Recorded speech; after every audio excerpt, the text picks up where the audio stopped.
Welcome back to the Western Hills Music Gear Demo channel. Today we will be taking a look at compression and what it can do. We'll be using the Boss CS3 compressor pedal as an example since we have one on the demo board for the shop. We tend to get them in for sale as often as we can because our customers love them and it's one of our favorite pedals. To oversimplify things a bit, compression essentially takes quieter sounds and makes them more audible while taking louder, more overpowering sounds and attenuating them a bit so that you can hear everything coming out of your guitar and amp more evenly. This can add perceived sustain and clarity to the sound as well. Let's take a look at what the knobs on the Boss CS3 do, and then we will hear some example settings. And just a quick note before we get started, if you're enjoying the content that we're putting out, please feel free to like and subscribe. It really helps bump us up in the algorithm, and as always, if you have questions about any gear that you see on the channel, or about anything currently in our inventory, don't hesitate to reach out via our Facebook page, our Reverb page, or better yet, give us a call. We love chatting about gear.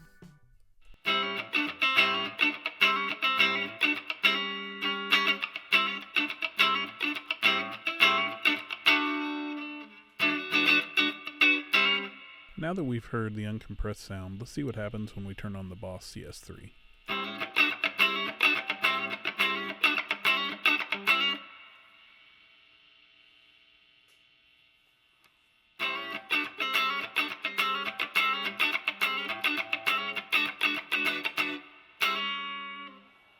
Occasionally you'll see me look over at the other camera just to adjust levels, but right now I'm adjusting the attack on the compressor all the way down. Notice how the sound is going to dull out a bit. Let's take a listen and see what that sounds like.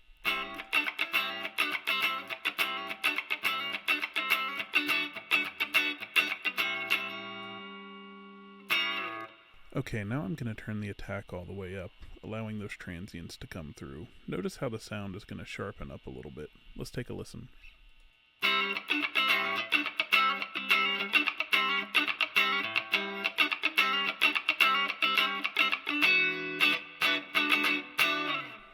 Okay, now we can also use the tone knob to adjust for some of what the compressor's doing. Let's see what it sounds like at its extremes.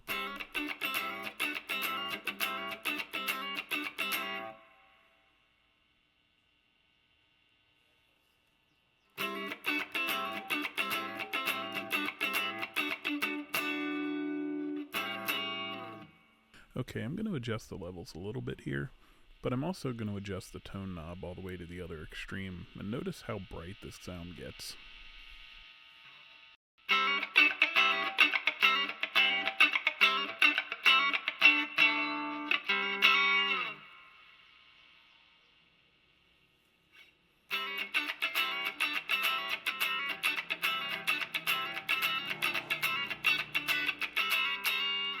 The sustain control was basically preamplification into the pedal, and I had to adjust the level all the way up when I adjusted the sustain all the way down because the level got so low that it was barely audible.